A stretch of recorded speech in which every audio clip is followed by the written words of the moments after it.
I believe it's about time I give you guys an explanation. So you know that I stopped making YouTube videos, streaming, everything. Like I stopped everything almost 2 months ago, and I didn't make any sort of an explanation video on YouTube ever since. I did talk about it on my Twitch stream, I did talk about it in Discord, but I know a lot of you who watch my YouTube videos never seen any of those explanations. So I decided to make a video on it right before I get back into streaming, making regular YouTube content, etc. So why exactly did I stop making content? To be perfectly honest, I got bored with VHS. It's not that I stopped loving the game. I still think it's a great game. I still think it can have a great future. But I just don't see myself investing any more of my time into those types of games. It's not only VHS. It's asymmetrical genre altogether. And to explain this, you need to understand that I'm a very competitive person and that I do see myself playing games and investing my time into games where I can see a competitive future in them. I grew up on League of Legends, I grew up on some MMORPG games, I tried some other games, and it's usually always been competitive games in which I invested years of my life. I was a kid back then, so what did I know, right? Like, I was a kid. There was not nearly as many games as there is today, so there wasn't many choices that you could have picked from. There was like MOBAs, there was MMORPGs, asymmetrical genre, and some other gaming genres only came to be after I stopped gaming actively. Nevertheless, I don't think competitive side of me ever died out. I still think I'm the same person when I was a kid. I still think I had the same goals, same dreams.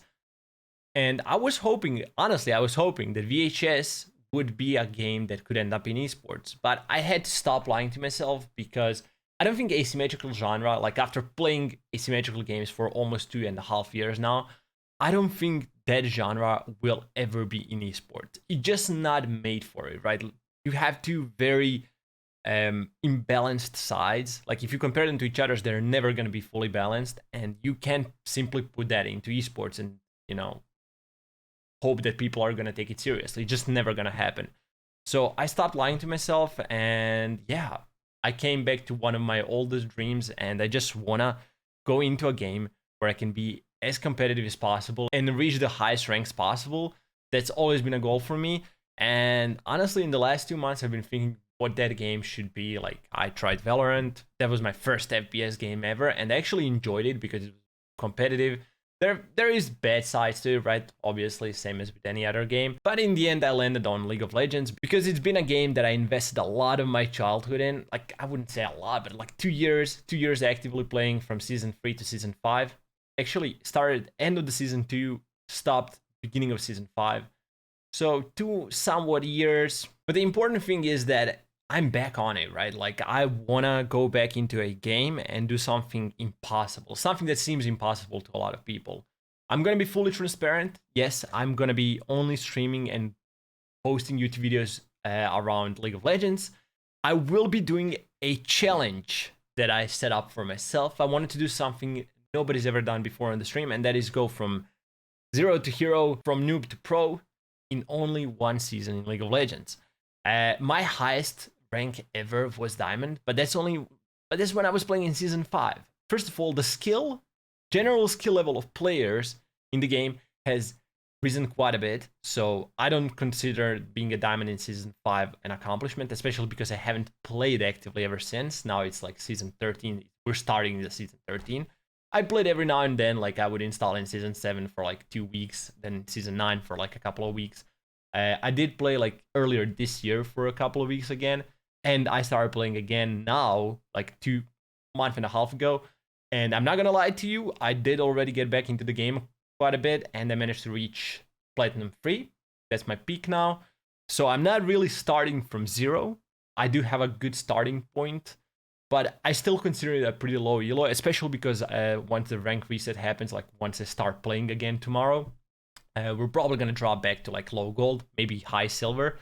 So I still do believe it's going to be almost an impossible challenge to achieve, because like how often do you hear somebody like just starting out the game like right now, especially a game as hard as League of Legends, and just reaching challenger in one season. So yeah, this is going to be the goal. I'm going to be streaming the whole thing through. I'm going to have 2 accounts, one on which I'm only going to play on stream, so there's not going to be like any duo queues. I'm going to be playing solo. So all the achievements that happen, you will be able to witness live. So like every game, every rank that I go through, everything is going to be online. just so you can witness that it happened. Like if I manage to reach Challenger until the end of the season, I don't want there to be any kind of excuses. It's like, oh, you had a duo, so it was a bit easier than to reach by yourself, or you know, you played off stream, maybe you paid somebody to carry you, whatever. Now, it's all gonna be online. I'm gonna be playing solo every single game, and obviously I'm gonna have another account so I can play with friends off stream and I can just joke around, practice champs, whatever. I also do want to show you the whole thing, right? Like how to actually improve in a game like that, because you can't just play League of Legends and expect, yo, I'm gonna reach Challenger in like 9 months. There is a learning procedure, right? Like I will go through my plays, I will try to see where it went wrong. So VOD reviewing is definitely one of the things you need to do. Also learning from other players, like going on YouTube, just like learning from their videos, whatever they post. I feel like all of those things are very, very important to get better quick. Okay, so I don't want to make this video any longer than it already is. I just wanted to explain what's happening, right? Like I'm dropping VHS, I'm dropping the asymmetrical genre, at least for now. That is not to say that I'm never going to go back to it. It might happen, but I'm currently at the stage in my life where I really want to commit to this challenge. This is the only thing on my mind. The streams, everything is going to be a bit different, right? Like I'm not going to be as communicative with everybody who pops into the chat. It's not that I'm going to ignore you. I'm still going to try my best to like communicate with everybody, but my primary focus is going to be this challenge. So once I'm in a game, like 95% of my focus goes to that instead of like trying to explain everything and like try to talk to everybody. Of course, I'm going to do my best to narrate as much as I possibly can, but you know, winning those games and getting better is the primary focus. In between games, I will do my best to try and explain some of the things that happened and talk about all this stuff.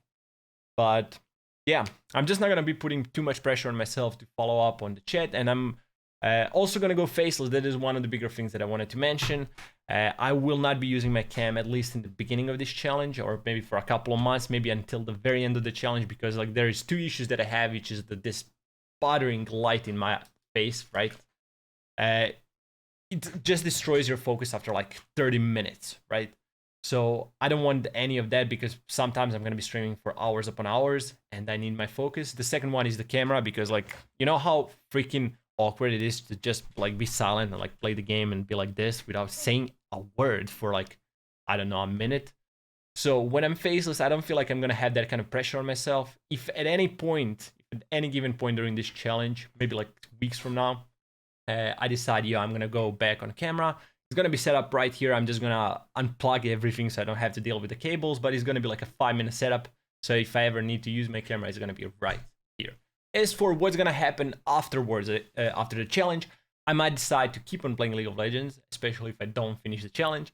I might decide I'm going to go to a different game and do the same thing in a smaller time frame, depending on how hard the game is. I'm always going to put it in a time frame that will seem almost impossible, right? With Valorant, I would probably take only like 5 or 6 months, because, you know, 10 months, I think, is the League of Legends season. That's why I'm doing 10 months, by the way. Only one season, 10 months length, approximately 10 months. And yeah, I don't know what to say anymore. Basically, I don't know what's going to happen afterwards, right? I might go back to asymmetrical games. I might go to a different game, do the same challenge. I might stick with League of Legends. I might drop streaming completely. You never know what happens in your life. That's the beauty of it. But right now, this is the thing that I want to focus on. This is what I'm going to put my time in. And this is going to be like 100% of my life for the next 10 months.